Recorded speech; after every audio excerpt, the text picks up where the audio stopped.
Naniniwala ka ba na merong mga taong may kakayanan na magmahal ng tapat at totoo? Naniniwala ka ba na may mga taong nakalaan na ganun para sa'yo? Hello everyone! Welcome back dito sa ating channel. Kasama niyo ang inyong one and only Mama Mia.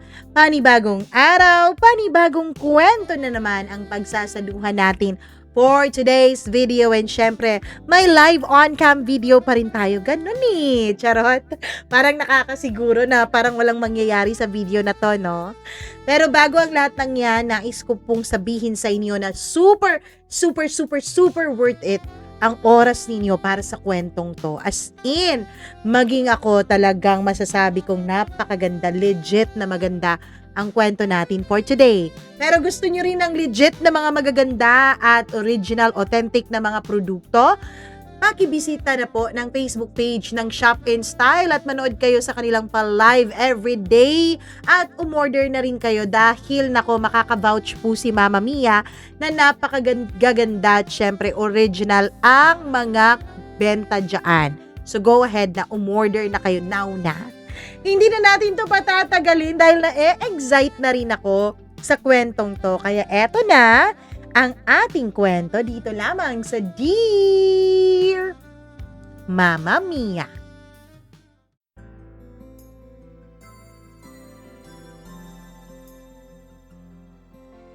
Maraming tao ang hindi inaakala na sobrang ikli lang ng buhay para sa kanila.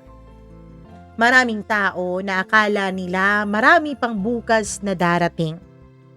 Kaya may mga pagmamahal na hindi sinasabi. Pagmamahal na hindi pinaparamdam dahil akala nila may oras pa. Dear Mama Mia, may mga tao talagang dumarating sa buhay mo na parang sinag ng araw pagkatapos ng napakahabang tag-ulan. Hindi sila maingay, hindi sila mapilit. Hindi rin sila yung tipong mapapalingon ng buong mundo sa unang tingin. Pero kapag dumarating sila, bigla mong mararamdaman na ang gaan pala ng lahat dahil nandyan sila. At ganun siya dumating sa buhay ko. Si Christine. Kung may magsasabi sa akin noon na isang simpleng pagpunta sa palengke ang magbabago sa buong buhay ko, malamang hindi ako maniniwala at tatawanan ko lang. 27 taong gulang lang ako noon. Isa akong civil engineer sa isang maliit na construction firm dito lang sa Mindanao.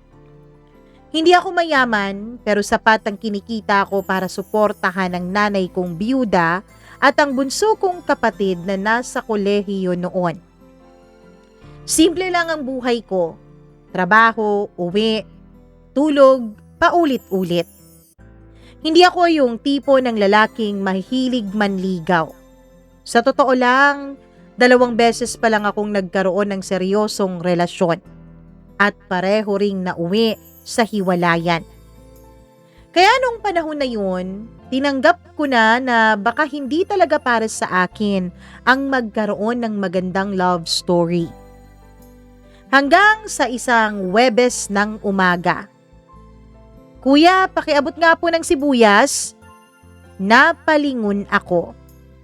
Isang babaeng halos matabunan na ng 2 eco bag ang pilit na inaabot ang isang supot ng pulang sibuyas sa pinakaitaas na estante. Hindi siya umabot. Tumalon pa siya ng bahagya pero wala pa rin. Napangiti ako.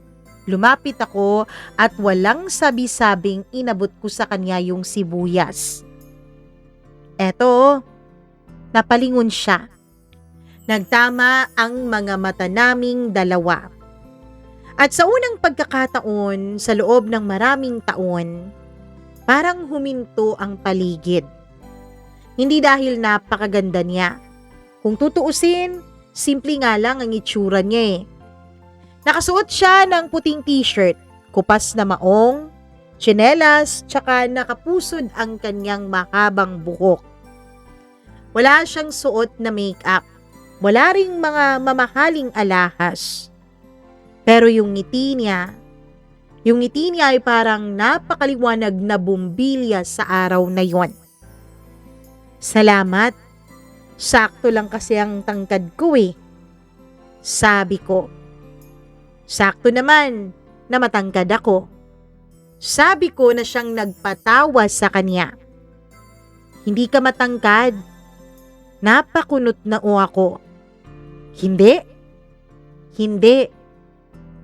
Talaga? Oo. Bakit naabot ko? Ikaw hindi. Oo na, pandak na ako. Hindi ko napigilang matawa sa argumento niya.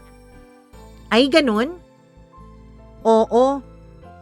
So ibig sabihin pala hindi ako matangkad. Mas pandak ka lang. Sabi ko na siyang nagpatawa sa kanya ulit.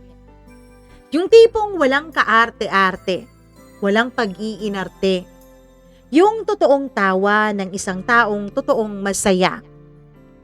At ewan ko ba, parang gusto ko pang marinig ang tawa niyang yun. Ako nga pala si Christine, Teen for short. Ako naman si Inigo. Nice meeting you, Inigo. Ikaw rin. Akala ko hanggang doon na lang. Pero habang naglalakad ako papunta sa cashier, ay narinig ko ulit ang boses niya. Hoy kuya! Napalingon ako. Nakuha mo yung bawang ko. Napatingin ako sa basket ko. Ha? Wala naman eh. Mali ang ibig kong sabihin, yung bawang mo na iwan mo. Napamura ako sa isip ko. Humagalpak siya ng tawa. Sabi na nga ba eh.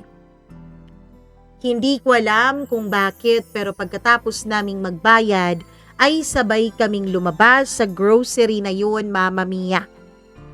Hindi rin namin napansing mahigit 30 minuto na pala kaming nagkukwentuhan.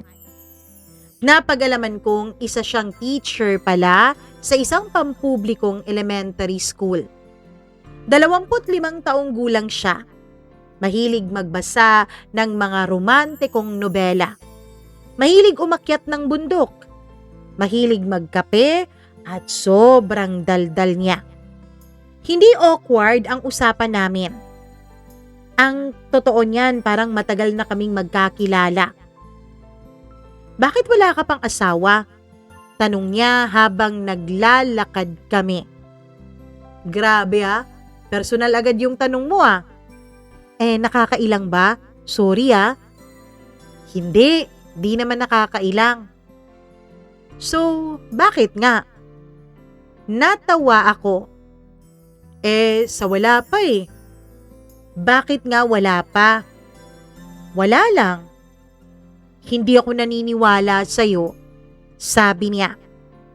Ikaw, bakit wala ka pang asawa? Tanong ko. Wala din. Bakit? Kasi wala pa pong nagtatagal, sir. Talaga? Oo. Pinagsasawaan lang din nila ako. Hindi ko napigilang mapangiti sa sagot niya. Imposible yan. May magsasawa ba sa'yo? Bakit? Di ba ako kasawa-sawa? Hindi ah. Mukhang ikaw pa nga yung mahirap pagsawaan eh. Namula siya sa naging sagot ko, Mama Mia. Alam mo, marunong ka palang mambola, Inigo. Hindi. Mambobola ka. Hindi. Mambobola eh. Hindi nga ako mambobola. Sige na nga para matapos na hindi ka na mambobola. Sabi niya na pareho naming ikinatawa.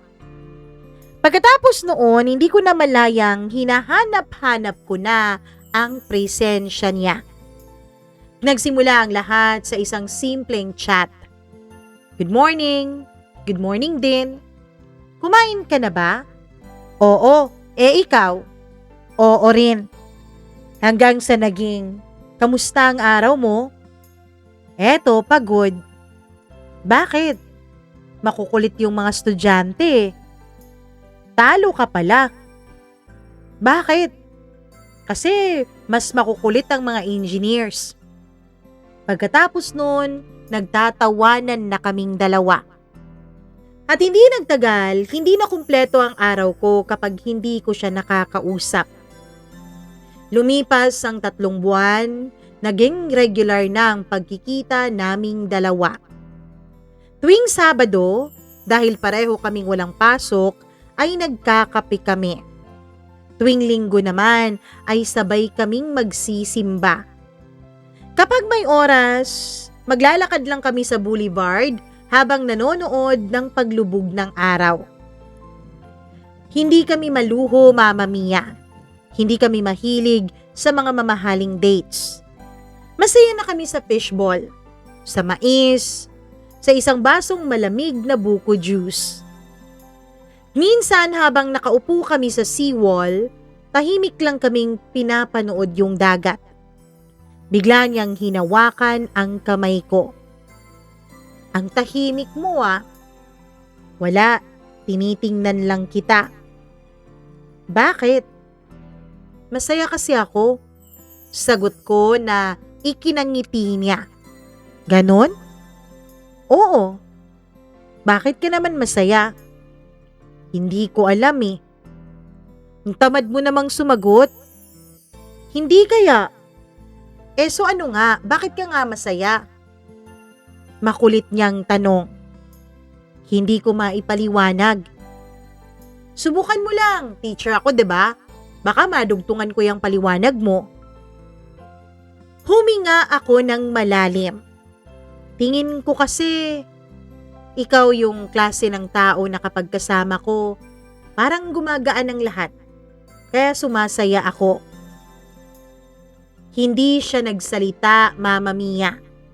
Nakangiti lang siya. Pagkatapos ng ilang segundo, mas hinigpitan niya ang pagkakahawak sa kamay ko. Tapos, mahina niyang sinabi, Inigo? Mahal na yata kita eh.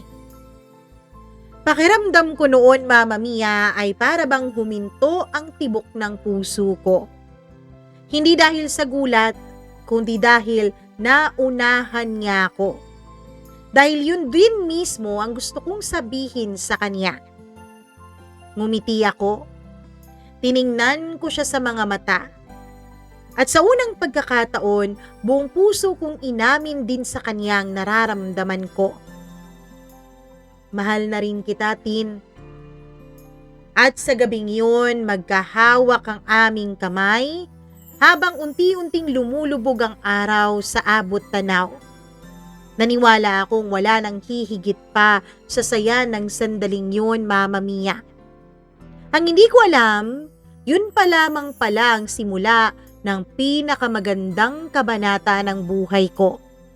At kasabay din ng unti-unting paglapit ng pinakamahirap na pagsubok na haharapin naming dalawa.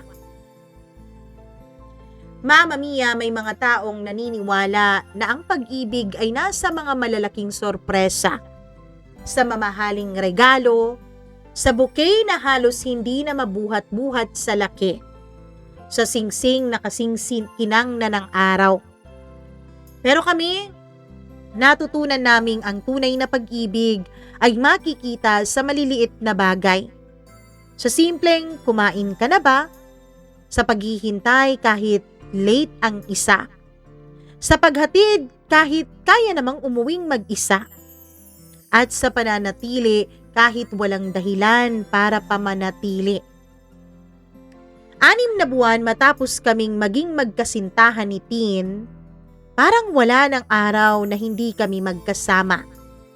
Kapag may pasok siya sa paaralan, sinusundo ko siya pagkatapos ng klase. Kapag overtime naman ako sa site, hinihintay niya akong matapos. Minsan, 9:00 na ng gabi nang matapos ang trabaho ko. Paglabas ko ng opisina ay nakita ko siyang nakaupo sa may waiting shed. Nakayakap sa bag niya. Mukhang inaantok na. Lumapit ako. Tin? Nagmulat siya ng mata at pagkakita niya sa akin ay agad siyang ngumiti.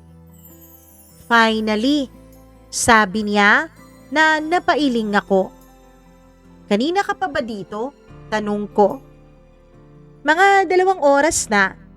Ano? Oo. Bakit hindi ka umuuwi? Kasi sabi ko sa'yo, 'di ba? Sabay tayong magdi-dinner.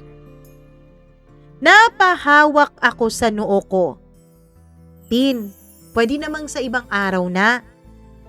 Hindi ah. Bakit? Kasi nangako ako sa'yo.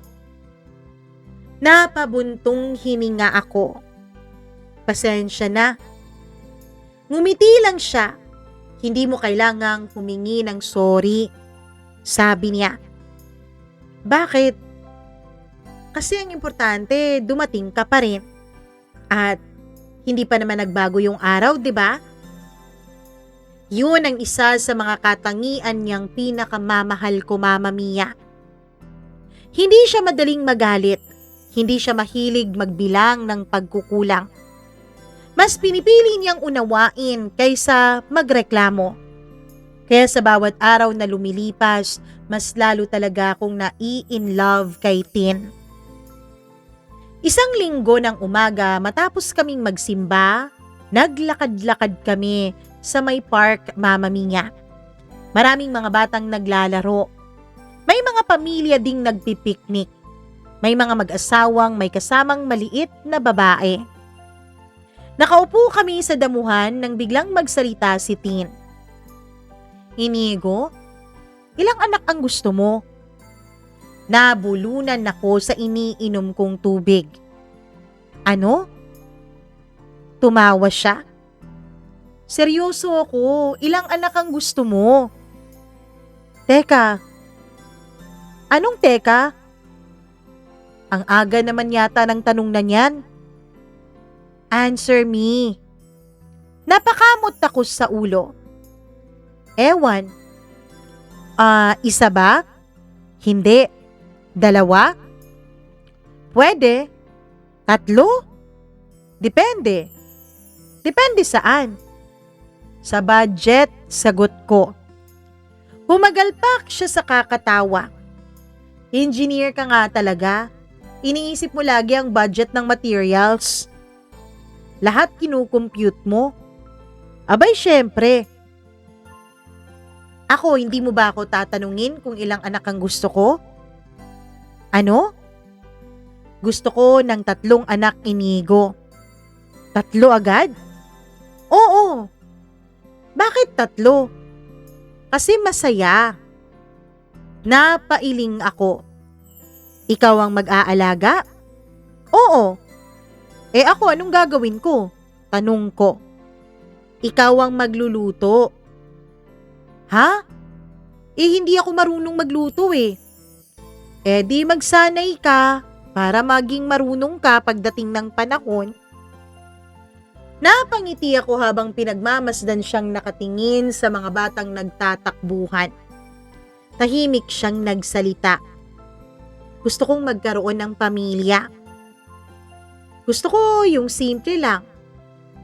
Yung may maliit na hardin ng bahay, yung may aso. Tapos tuwing linggo, gusto ko sabay-sabay tayong buong pamilyang nagsisimba. Pagka-uwi, sabay-sabay din tayong magluluto habang naglalaro ang mga anak natin. Napatingin ako sa kanya at napangiti ako, Mama Mia. Hindi ko na malayang naiisip ko na rin ang parehong pangarap.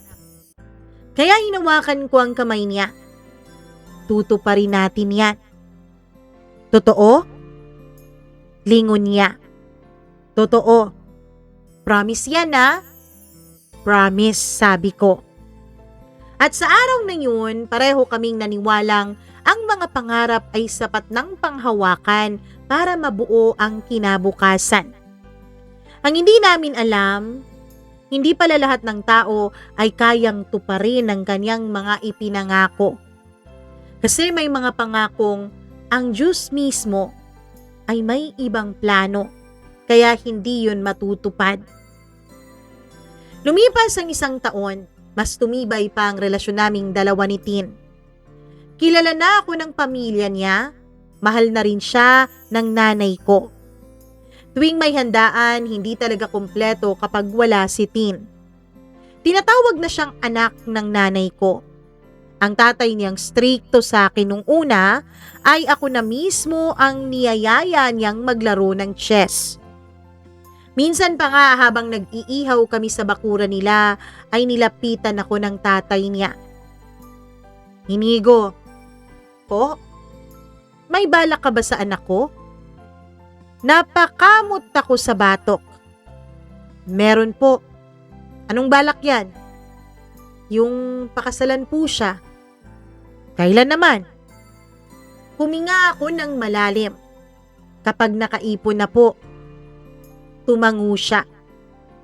Pagtitiwalaan kita ha, huwag mong paiiyakin yung anak ko. Tatay, ano na naman yan? Reklamo ni Tin mula sa kusina. Napangiti ang tatay niya. Sinasabi ko lang naman. Tumingin ako kay Tin pagkatapos sa tatay niya. Hindi ko po siya sasaktan. Tumango ang tatay ni Tin. Sige, panghahawakan ko yan. Yun ang unang pagkakataong naramdaman kong tinanggap niya ako bilang magiging asawa ng anak niya. Pagkalipas ng 3 buwan, Mama Mia, tinanggap ako ng kumpanya bilang bagong project manager. Malaking promotion yun. Halos doble na ang sahod ko. Paglabas ko ng opisina ay hindi na ako dumiretso sa bahay. Pumunta muna ako sa isang maliit na jewelry shop. Matagal akong nakatitig sa isang simpleng singsing. Hindi ito yung pinakamahal sa shop na yon. Hindi rin yun yung may pinakamalaking bato. Pero yun ang kaya kong bilhin nang hindi naaapektuhan ng ipon para sa magiging bahay naming dalawa. Kumiti yung tindera sa akin. Proposal po ba? Opo, sabi ko nang nakangiti din. Kailan, sir? Sa anniversary namin. Nako, congratulations po. Magugustuhan niya po to. Habang hawak ko ang maliit na kahon, pakiramdam ko unti-unti nang nabubuo ang buhay na matagal ko nang pinapangarap. 2 linggo bago ang anniversary namin, nasa construction site ako. Mainit ang panahon. Abala ang lahat. Bigla kong naramdaman ang matinding pagkahilo. Akala ko simpleng pagod lang, kaya napaupo ako. Lumapit ang isa kong katrabaho. Boss, okay lang kayo? Oo. Pero hindi pa man ako tuluyang makatayo ay biglang nagdilim ang paningin ko, Mama Mia. At sa huling narinig ko ay ang nag-aalalang sigaw ng mga kasamahan ko. Uy, bumagsak si boss! Tumawag kayo ng ambulansya! Pagmulat ko ng mga mata ko ay puting kisame ang bumungad sa akin. May amoy ng disinfectant, may tunog ng monitor, at may malamig na hangin mula sa aircon. Ospital. Nasa ospital ako. Naroon ang nanay ko, nanginginig ang mga kamay habang hawak ang rosaryo. Nang makita niyang gising na ako ay napaluha siya. Anak, ayos ka lang ba? Ngumiti ako kahit mabigat ang pakiramdam ko sa katawan ko, Mama Mia. Oo. Pero bago pa ako makapagtanong ay pumasok na ang doktor. May dala siyang isang puting folder. Hindi siya agad nagsalita. Naupo muna siya sa tabi ng kama. Tumingin siya sa akin, pagkatapos ay sa nanay ko. At sa mga sumunod na segundo, may kung anong mabigat na pakiramdam ang unti-unting bumabalot sa dibdib ko, Mama Mia. Hindi ko pa alam ang sasabihin niya, pero sa paraan ng paghinga niya, sa lungkot ng kanyang mga mata, at sa nanginginig na kamay ng nanay ko, pakiramdam ko, May isang katotohanang babasag sa lahat ng pangarap na pinanghahawakan namin ni Tin. At yun ang simula ng laban na hindi ko kailanman inakalang haharapin ko, Mama Mia. Hindi ko malilimutan ang ekspresyon ng doktor nung araw na yun. Hindi siya agad nagsalita. Para bang naghahanap siya ng tamang salita na hindi gaanong masakit. Pero may mga balitang kahit gaano mo pa pagandahin ang pagkakasabi, pareho pa rin ang magiging kirot. Huminga siya ng malalim. Inigo. Opo, Dok. May nakita kaming bukol malapit sa puso mo. Bukol po? Kunot noo kong tanong. Oo. Delikado ba? Hindi siya sumagot agad. Sa halip ay binuksan niya ang folder at inilapag sa kama ang resulta ng mga pagsusuri. Nasa bihirang bahagi ito ng katawan at base sa laki nito, matagal na itong nabubuo. Parang may malamig na tubig na ibinuhos sa buong katawan ko, Mama Mia. May gamot po ba? O may paraan po ba paano ayusin to, Dok? May posibilidad ng operasyon. Napahinga ako ng maluwag. Akala ko yun na ang katapusan ng usapan pero yun ang salitang kinatatakutan ng lahat. Pero Inigo, tatapatin na kita. Napakataas ng risk. Napatungo ako. Kung maoperahan po, may posibilidad. Kung hindi, tahimik ang buong silid. Narinig ko ang mahinang paghikbi ng nanay ko. Pagkatapos, mahina ngunit malinaw na sinabi ng doktor. Kailangan nating ihanda ang sarili natin sa anumang pwedeng mangyari. Hindi ako umiyak noon, Mama Mia. Hindi dahil matapang ako, kundi dahil hindi pa nagsisink in sa akin ng lahat. Parang nanonood lang ako ng pelikula. Parang hindi ako ang pinag-uusapan. Pag-uwi namin ng bahay matapos kong ma-discharge ay agad akong pumasok sa kwarto. Isinara ko ang pinto at dun ko lamang tiningnan ang maliit na kahon ng singsing na ilang linggo ko nang itinatago. Dapat sa susunod na Sabado, luluhod na ako sa harap ni Tin. Dapat magsisimula na kaming magplano ng kasal namin. Dapat masaya ang lahat. Pero ngayon, hindi ko na alam kung may susunod pa ba. Kinabukasan, Mama Mia, dumalaw si Tin. Bitbit niya ang paborito kong lugaw. Nabalitaan kong nahimatay ka. Ngumiti siya. Pinagalitan ka ba ng doktor? Ang bilis mo lang pinalabas, wala pang isang araw. Pilit akong ngumiti. Konti. Ayan kasi, pinapabayaan mo sarili mo. Hindi ka natutulog ng maayos. Hindi ka kumakain sa tamang oras. Trabaho ka lang ng trabaho tapos puro kape ka pa. Hindi ka kasi nakikinig sa akin. Mahaba niyang letanya. Habang nagsasalita siya, tahimik lang akong nakatingin sa kanya.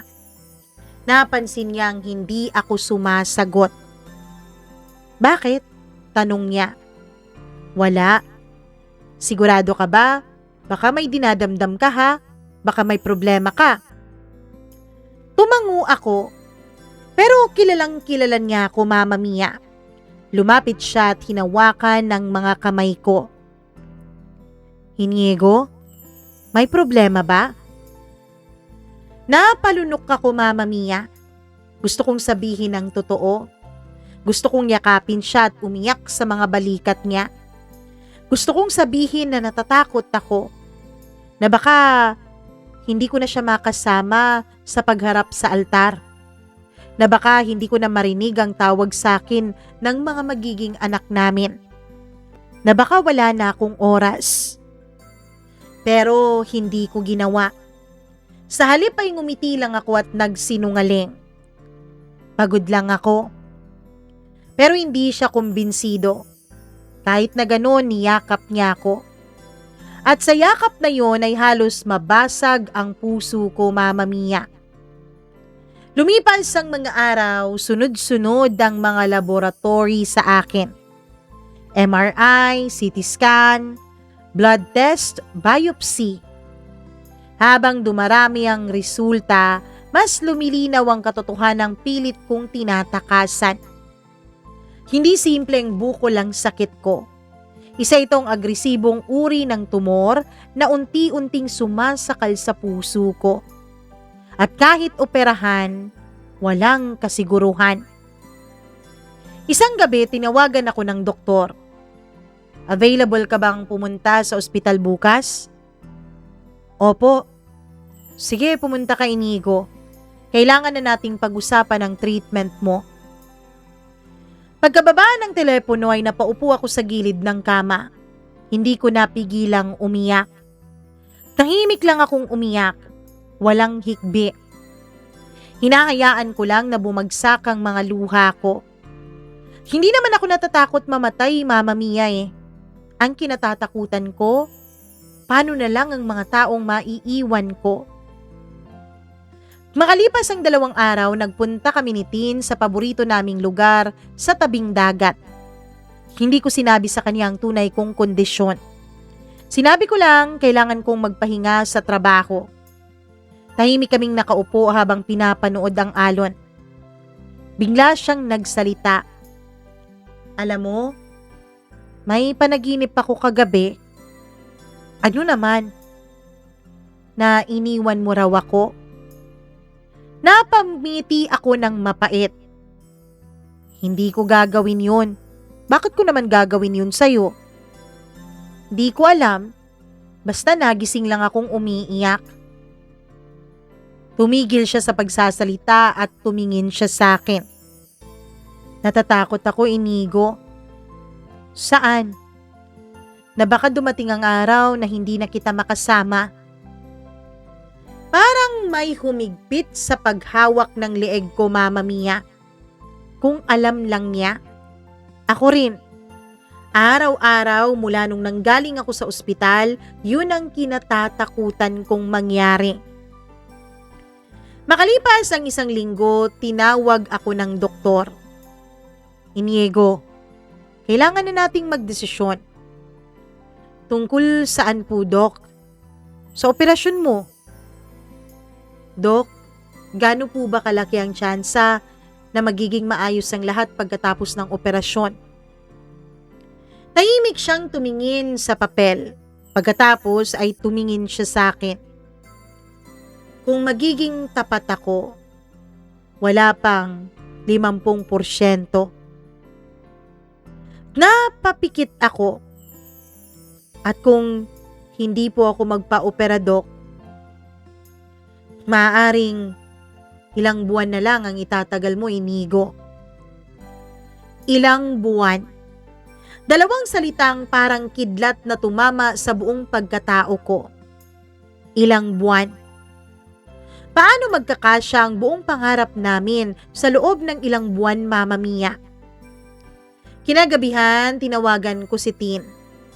Busy ka ba? Tanong ko. Hindi. Pwede ba kitang makita? Sige. Nagkita kami sa maliit na park kung saan kami unang nagkakwentuhan ng mahaba pagkatapos naming magkakilala noon sa may grocery. Tahimik lang siya. May inilabas siyang isang maliit na kahon. Ano yan? Regalo ko. Binuksan ko. Isang relo ang laman. Parang hindi ka na nalilate. Napatawa ako kahit nangingilid na noon ang mga luha ko, Mama Mia. Salamat. Ngumiti siya. Inigo, kahit anong mangyari, wag na wag mo akong iiwan, ha? Parang may libo-libong karayom na sabay-sabay tumusok sa puso ko. Hindi niya alam, Hindi ko naman gustong iwan siya. Hindi ko pinipili ang mga nangyayari. Kung may kapalit lang ang buhay ko para manatili ako sa tabi niya habang tumatanda kami, ay ibibigay ko lahat, Mama Mia. Pero may mga laban na kahit buong puso mong gustong ipanalo, hindi ikaw ang huling magdedesisyon nun. Hinawakan ko ang magkabilang kamay niya. Tiningnan ko siya ng matagal. Sinasaulo ko ang bawat detalye ng mukha niya. Ang mga matang palaging punong-puno ng buhay. Ang ilong niyang kinukutsa niya pero gustong-gusto ko naman. Ang ngiti niyang unang nagpabago sa tahimik kong mundo. At doon ko ginawa ang pinakamahirap na desisyong naranasan ko. Kung hindi ko kayang tuparin ang pangakong makakasama ko siya hanggang pagtanda, kailangan kong ihanda ang puso niya. Kahit unti-unti, kahit masaktan pa ako sa prosesong yun. Dahil mas gugustuhin ko na lang na kamuhian niya ako ng habang buhay pa ako, Mama Mia. Mas gusto kong kamuhian niya ako habang buhay pa ako, kesa tuluyang mawasak siya kapag bigla na lang akong mawala. Yun ang akala kong pinakamabuting paraan para protektahan ang babaeng pinakamamahal ko. Mama Mia, may kasabihan na ang pinakamasakit na kasinungalingan ay yung sinasabi mo para protektahan ang taong mahal mo. Noong una, naniniwala ako doon. Akala ko kapag tinulak ko si Tin palayo, mas magiging madali para sa kanyang tanggapin yung pagkawala ko. Akala ko kapag nasaktan ko siya ngayon, hindi na siya gaanong masasaktan bukas. Pero nagkamali ako dahil ang pag-ibig, hindi kailanman naghahanda sa isang tao para sa pagkawala.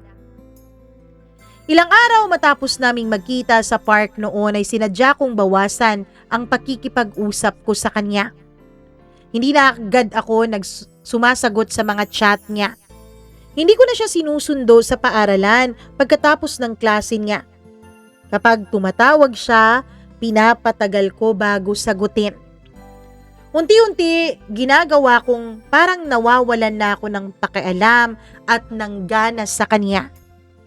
Masakit, Mama Mia. At sa bawat hindi ko pagsagot sa tawag niya, pakiramdam ko ako mismo ang pinapatay ko. Pero kailangan kong gawin yon. Yun ang paulit-ulit kong sinasabi sa sarili ko.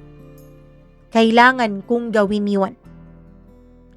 Isang gabi habang nakahiga ako sa kama matapos ang chemotherapy ko, tumunog ang cellphone ko. Si Tin, tumatawag. Pinatay ko yung tawag. Makalipas ang 5 segundo, nag-ring ulit ang phone ko. Pinatay ko na naman. Pagkatapos sunod-sunod na ang mga mensahe niya. Inigo, may nagawa ba akong mali? Galit ka ba sa akin? Sabihin mo naman kung may problema. Huwag mo naman akong iwasan ng ganito. Habang binabasa ko ang mga yon, hindi ko napigilang mapaluha. Gusto kong sumagot. Pero sa bawat pagkakataong bubuksan ko yung chat box, Mama Mia, naaalala ko ang sinabi ng doktor. Kahit magiging matagumpay ang operasyon, kailangan pa rin nating ihanda ang pamilya mo. Pumikit ako at pinatay ang cellphone. Lumipas ang 2 linggo. Isang hapon, paglabas ko ng ospital matapos ang panibagong gamutan, nakita ko siyang naghihintay sa labas. Payat na siya kahit ilang araw lang kaming hindi nagkita. Namumugto ang mga mata niya. Mukhang ilang gabi na rin siyang hindi nakatulog. Nang makita niya ako ay mabilis siyang lumapit. Inigo, bakit mo ginagawa to? Huminto ako ngunit hindi ako sumagot. Hinawakan niya ang braso ko. Tumingin ka nga sa akin. Hindi pa rin ako gumagalaw. Ano bang kasalanan ko? Tanong niya. Wala siyang kasalanan, Mama Mia. Ako lang. Ako ang may itinatago. Ako ang nagsisinungaling sa kanya. Ako ang duwag na umamin sa kanya ng totoo. May iba ka na ba? Mahina niyang tanong. Para akong sinuntok sa dibdib. Umiling ako. Wala. Bakit? Tumahimik ako. Hindi mo na ba ako mahal? Yun na marahil ang pinakamahirap na tanong na narinig ko sa buong buhay ko, Mama Mia. Dahil ang totoong sagot ay, mahal na mahal ko pa rin naman talaga siya. Mas mahal pa nga kaysa sa dati eh. Pero ang lumabas sa bibig ko ay kabaliktaran. Pagod na ako, Tin. Parang tumigil ang oras pagkasabi ko noon. Nakita kong unti-unting nawala ang liwanag sa mga mata niya. Hindi ko na kaya. Dagdag ko pa. Mas mabuti pang tapusin na natin to. Hindi siya agad nagsalita. Nakatingin lang siya sa akin. Parang hinihintay niyang sabihin kong biro lang ang lahat. Pero nanatili akong tahimik. Maya-maya ay unti-unting bumagsak ang mga luha niya. Ganun lang?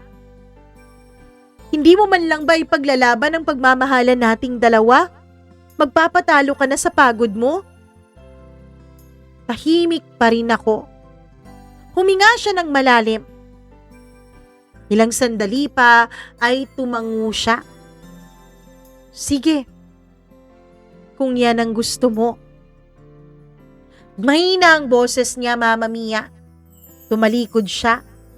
3 hakbang, 4, 5. At sa bawat hakbang na inilalayo niya sa akin, pakiramdam ko ay may bahagi ng puso kong tuluyang napupunit.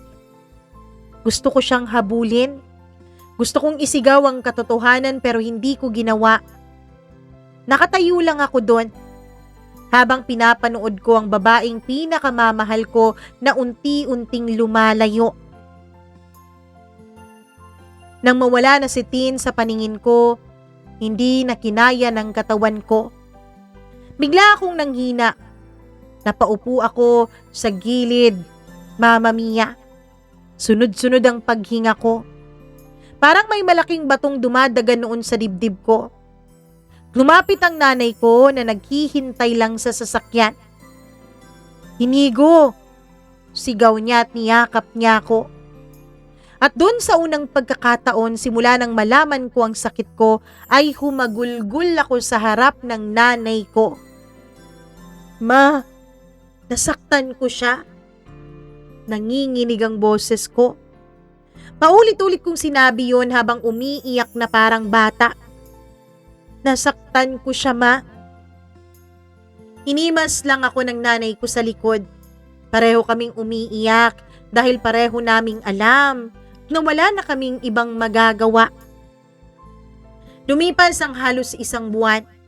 Mas lumala ang kondisyon ko, Mama Mia. Hindi na ako makapasok sa trabaho. Hindi na rin ako halos makalakad ng malayo. Ang dating malusog kong katawan unti-unti nang pumapayat. Lumalagas na rin ang mga buhok ko. Madalas na akong hingalin at sa bawat paggising ko sa umaga, nagpapasalamat na lang akong nakadilat pa ako. Isang gabi habang inaayos ko ang mga gamit ko sa cabinet, ay nahulog yung maliit na kahon na may lamang singsing. Binuksan ko yun. Nandun pa rin ang singsing na binili ko. Kumikinang. Hindi pa kailanman nasuot ni Tin. Mahigpit ko itong hinawakan. Kasabay ng isang liham na matagal ko nang sinulat pero hindi ko matapos-tapos. Sa wakas, tinapos ko rin ang liham na yon. Isinilid ko ang singsing sa loob ng sobre at sinulat sa harap nito ang mga katagang para kay Tin. Makalipas ang 2 linggo, dumating ang araw ng operasyon ko. Bago pa ako ipasok sa operating room, hinawakan ng doktor ang balikat ko. Gagawin namin ang lahat, Inigo. Ngumiti ako. Alam ko, Dok. Lumapit ang nanay ko. Mahigpit niya akong niyakap. Anak. Ngumiti ako kahit nanginginig ng mga labi ko. Ma, kapag napahinto ako, huwag mong itutuloy, anak. Umiiyak niyang sabi. Pero pinagpatuloy ko pa rin. Kapag hindi na ako nagising, ikaw na sana ang bahala sa lahat, ma. Pagkatapos, Mama Mia, lumapit sa akin ang kapatid ko, si Kate. Kuya? Kate? Kate, kapag may nangyari sa akin, pumasok ka sa kwarto ko. May tablet ako dun. Sa'yo na yun, ha? Tapos, sa ilalim ng unan ko, may isang sulat na nandun. Ibigay mo kay Tin. Humagulgol ang kapatid ko, Mama Mia. Tapos sabihin mo sa kanya na hanggang huling tibok ng puso ko, siya lang ang minahal ko. Mama Mia, yun ang huling salitang nasabi ng kuya ko bago siya tuluyang itinulak ng mga nurse yung kamang kinihigaan niya papasok sa operating room. Habang unti-unting lumalayo ang mga nurse pati na rin yung kama, pakiramdam ko lumalabo ang ilaw sa kisame dahil sa naglalakihang luha na pumapatak sa mga mata ko. Oo, Mama Mia. Ako to si Kate. At ang unang bahagi ng kwentong ito ay sinulat mismo ng kapatid ko sa kanyang tablet kung saan ko natagpuan sa kanyang silid. Mama Mia, nabasa ko sa tablet na yun ang mga takot ng kuya. Hindi niya alam kung magigising pa ba siya pagkatapos ng operasyon. Hindi niya alam kung anong magiging buhay niya kapag nagising siya. May mga sandaling hindi mo namamalayang yun na pala ang huling pagkakataon. Ang huling yakap, ang huling tawag, ang huling ingat ka, ang huling pagsambit ng mga salitang mahal kita. Kung alam lang sana nating huli na yun, mas hahabaan pa natin yung mga yakap, mas hihigpitan pa natin ang paghawak, mas tatagalan ang bawat segundo. Pero ganun ang buhay, hindi nito ipinapaalam kung kailan ang huli mong pagkakataon. Malamig, Mama Mia. Yun ang una kong naramdaman habang hinihintay ko ang paglabas ng mga doktor mula sa operating room. Hindi ko na namalayan na nakatulog na pala ako habang nakasandal. Tahimik, napakatahimik. Hanggang sa unti-unti kong iminulat ang mga mata ko. Nakita kong maputi pa rin ang paligid. Maputi pa rin ang ilaw. Mama Mia, biglang lumabas yung pinakadoktor ni Kuya. Dok, mahina akong tawag. Tiningnan niya lang ako. Hindi siya sumagot, Mama Mia. Dok, ano pong nangyari? Ano pong nangyari, Dok? Mama Mia, tinanggal ng doktor yung kanyang face mask at yung kanyang gloves pagkatapos ay mahinang umiling. Tumigil ang mundo ko. Nakita ko si nanay na naglulupasay na sa sahig. Hindi ko alam kung anong gagawin ko, Mama Mia. Hindi ko alam kung paano kumilos noon. I'm sorry. Ginawa namin ng lahat. Ang lahat-lahat. Pero hindi na talaga kinaya ni Inigo. Napayuko yung doktor habang sinasabi sa amin yon. Nawala na po si Inigo. Time of death niya, 4:17 p.m. Parang may sumabog sa loob ng dibdib ko, Mama Mia. Hindi ako makahinga. Tumakbo ako papunta sa operating room. Paulit-ulit kong sinubukang lumapit sa katawan ng kuya ko. Niyuyugyug ko siya pero wala. Wala na talaga si kuya. Hindi ko alam kung gaano ako katagal na nakaupo sa sulok ng operating room na yon. Hanggang sa sinabi ng nurse na dadalhin na sa morgue ang katawan ng kapatid ko. Pinagmamasdan ko si kuya. Yung kapatid ko na parang naging hero ko, Mama Mia. Yung kapatid ko na walang ibang ginawa noon kundi ang maging mabuting halimbawa sa akin. Maaga kaming nawala ng tatay. Maagang nabiyuda ang nanay namin. Pero hindi naman masyadong nahirapan si nanay sa pagtaguyod sa amin dahil nakita ko naman kung paano siya tulungan ng kuya. Ang kuya ko noon, habang nag-aaral, nagdadala din ang mga paninda ni nanay sa eskwela para ibenta. Yung mga kakanin, minsan nga sumasideline pa siya ng mga chichirya para ibenta sa mga kaklase niya at sa mga katabing classroom. Yun ang natutunan ko kay kuya. Ang dumiskarte para tulungan si mama. Nakita ko ang nanay ko nag-iiyak pa rin at parang tulala. Kaya naisip ko, Mama Mia, walang ibang pwedeng kumilos para sikasuhin ang mga labi ni kuya kundi ako. Nagpakatatag ako. Gaya ng itinuro sa akin ni kuya lagi. Huwag kong hahayaan na mahirapan ang nanay namin. Kapag may magawa ako, gagawin ko dapat. Para wag mahirapan masyado si nanay.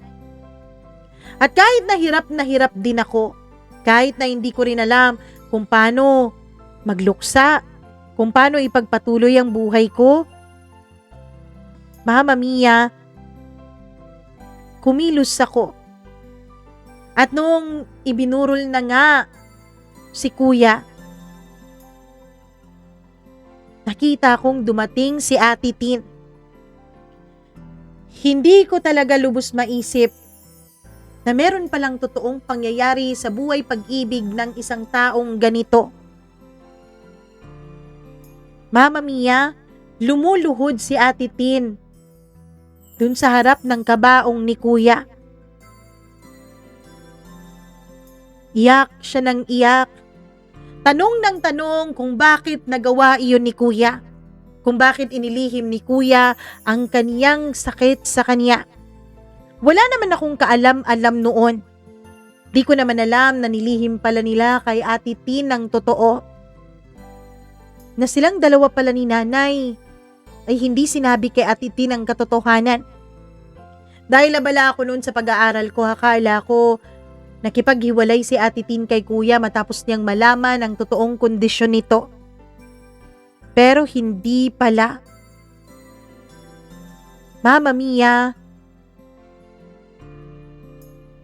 habang hinahalungkat ko ang mga gamit ng kuya ko, nakita ko tong tablet na to. Nakita ko na sinulat pala niya ang lahat ng alaala nila ni Ate Tin. 2 araw matapos niyang malaman ang tungkol sa sakit niya.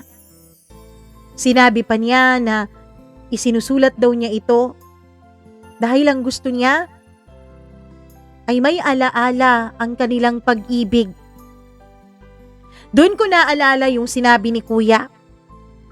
Yung inihabilin niya sa akin na nasa ilalim ng kanyang unan.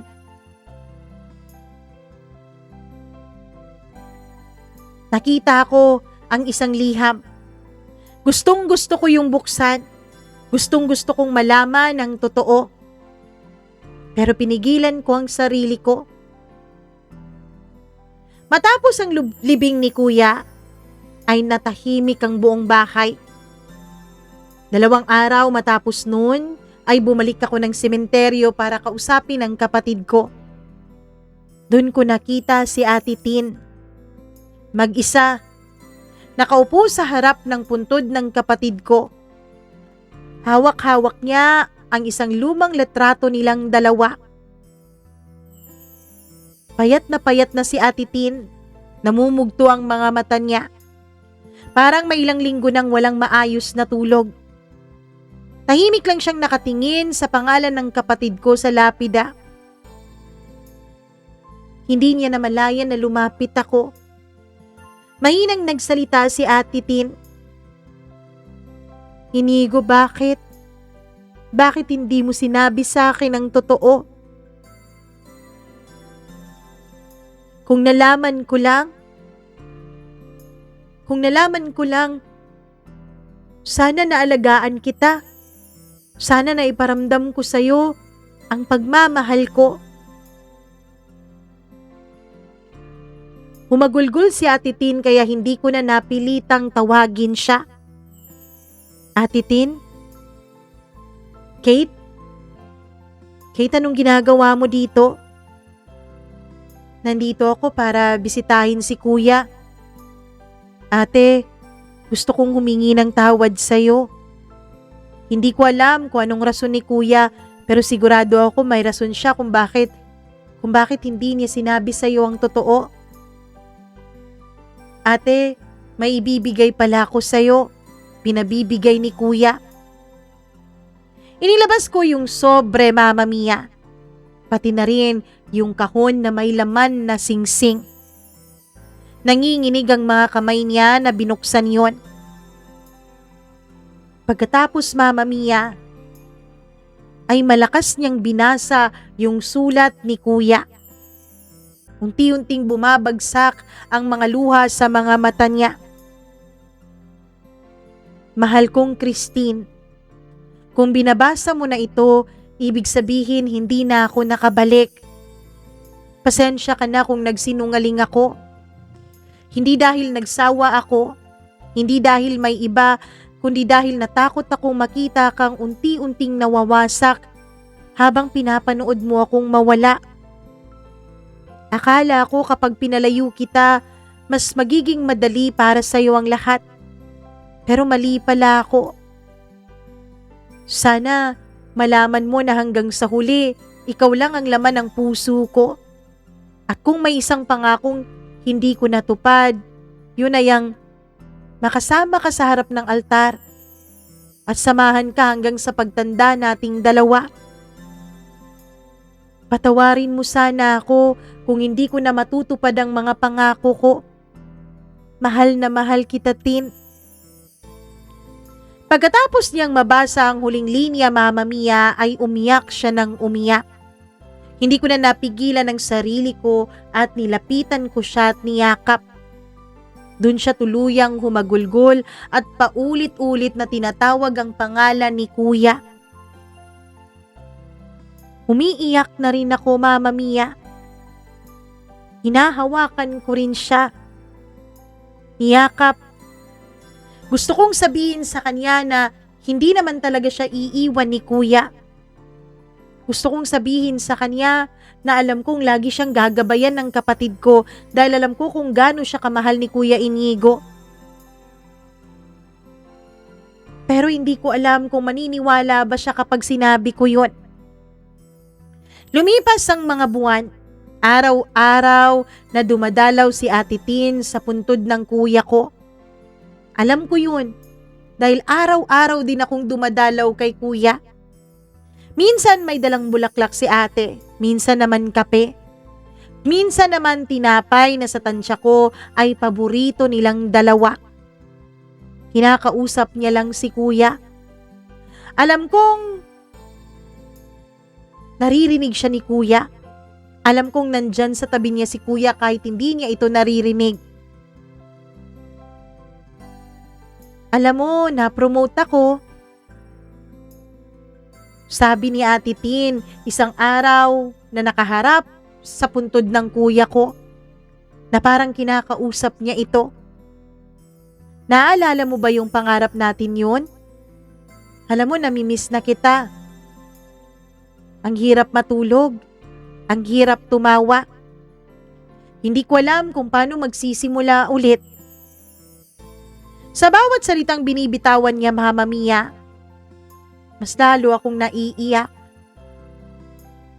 Sa totoo lang, palihim ko ring hiniling sa Diyos na sana sa akin na lang niya binigay yung sakit na yun. Kasi hindi deserve ng kuya ko na hindi magkaroon ng happy ending. Napakabuti niyang anak, napakabuti niyang kapatid, at napakabuti niyang tao. Kaya deserve niya ang happy ending, Mama Mia.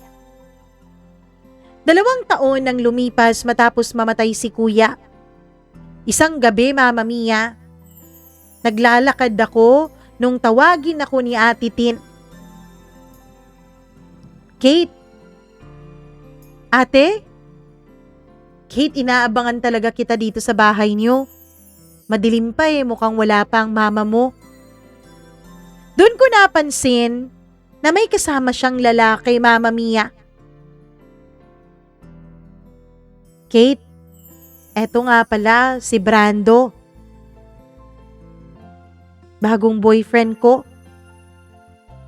Natahimik ako. Hindi agad nagsalita yung lalaki. Pero kita ako na mabait siya, Mama Mia. Ngumiti si Kate sa akin. Ngumiti si Ate Tin sa akin. Kate, alam mo, hindi ko alam kung maniniwala ka sa akin. Pero 1 taon nang nanliligaw si Brando. Nung may naramdaman ako sa kanya, nakukonsensya ako. Feeling ko pinagtataksilan ko ang kuya mo. Pero halos 1 linggo na niya akong dinadalaw sa panaginip ko gabi-gabi. Na para bang sa panaginip ko, pinaparamdam niya na binabasbasan niya ang pagsagot ko kay Brando. Na binabasbasan niya ang muling pagtibok ng puso ko. Nandito sana ako, Kate, para magpaalam sa inyong dalawa ng mama mo. Magpaalam na magkakaroon na kami ng relasyon ni Brando. Ayoko naman na mabastos ang alaala ng kuya mo. Ayokong isipin niyo na pinagpalit ko agad ang kuya mo. Umiyak ako at niyakap ko si Ate Kate, Mama Mia. Hindi, ate.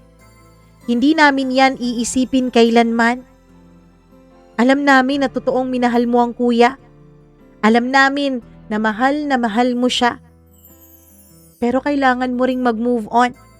At alam kong totoo yung sinasabi mo na dinalaw ka ni kuya sa mga panaginip mo. Naniniwala ako doon. Naniniwala akong may basbas ng kuya ang tungkol sa pagpasok mo sa bagong relasyon. Huwag kang mag-alala sa amin, ate. Masaya kami kung magiging masaya ka. Pagkatapos noon ay niyakap ko si Ate Tin. Tsaka naman yung pagdating ni Mama. Nung makita sila ni Mama ay agad silang pinapasok ng bahay. Nagpakilala si Brando, Mama Mia, at agad namang naramdaman ni Mama na mabait ito. Agad naming binati silang dalawa. Mama Mia, sa totoo lang, wala naman talaga akong balak na isapubliko ang kwento ng kuya ko. Pero dahil ikakasal na si Ate Tin ngayong August, naisip ko na deserve din ng lahat na malaman na may mga mabubuti pa ring lalaki.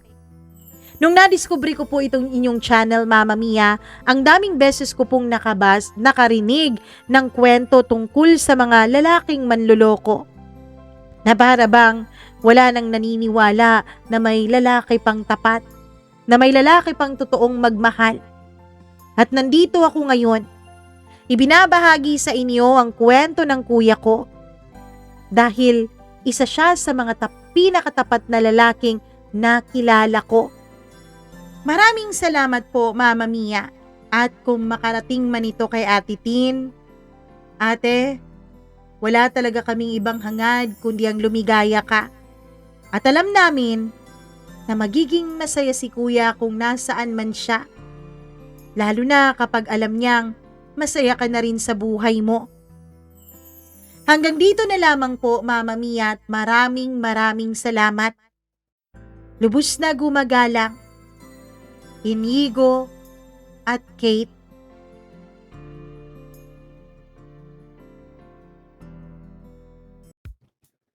O 'di ba, sabi ko sa inyo, worth it ng time ninyo ang kwentong ito. Alam niyo nung una ko 'tong nabasa, parang sumakit yung dibdib ko, te.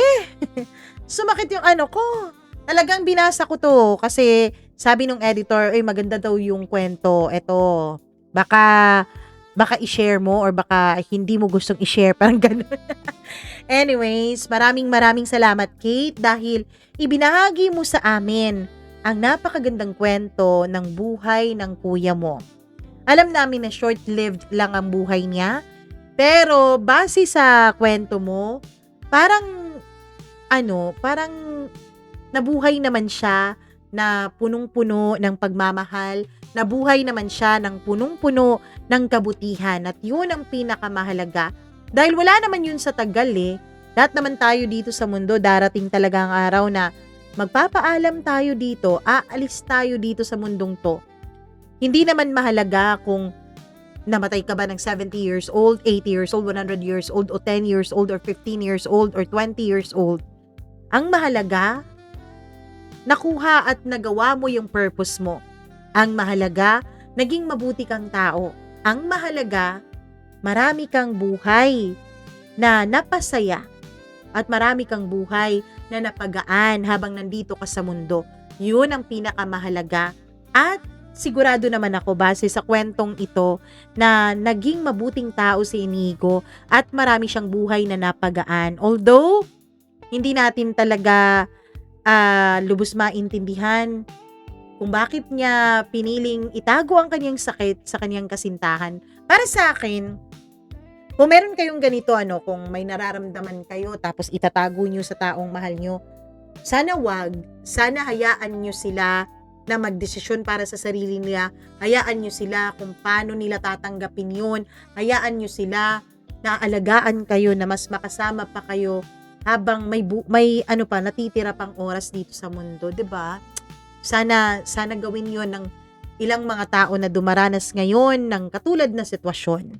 Maraming salamat, Kate, sa pagbabahagi mo ng kwento ng iyong kapatid dito sa ating programa. At syempre sa mga nakikinig ngayon, please do like and share this video. Huwag na kayong mag-atubili dyan. Like nyo na, share nyo na, go na. Charot. Ako po si Mama Mia. Charot lang, di pa tayo tapos. Dahil babati pa tayo. At mag-subscribe po kayo dito sa ating channel. Please naman mag-subscribe kayo. Babati muna tayo sa atin pong mga subscribers na members din. Oo, unahin talaga natin to. Hello ako sa mga members natin. Maraming salamat sa pakikinig, sa pananatili. Thank you very much, Freaky, Pepe Macaranas, Rosel Macdolor, Ernesto Boyce, Alpha Garcia, Abdullah Wahab, Christina Aure, Marlia Giana Shane, Miriam Gutierrez, Rose Arevalo, Rico Sedanco, Colleen Bueno, Gimaras Girl, Benson Boycer, Smack Dax, Maria Elena Abe, Maureen Tugab, Gail Easy, at saka si Mila Raduban. Maraming thank you sa inyong pagmamahal, sa inyong pananatili, at syempre sa inyong pagpapamember. Ganon. Hello din ako sa atin pong mga kasuki na lagi ding nakikinig sa atin. Mary Grace Ruelo, Inconsigna Monralban, Naomi Christine Madoro. Maraming salamat.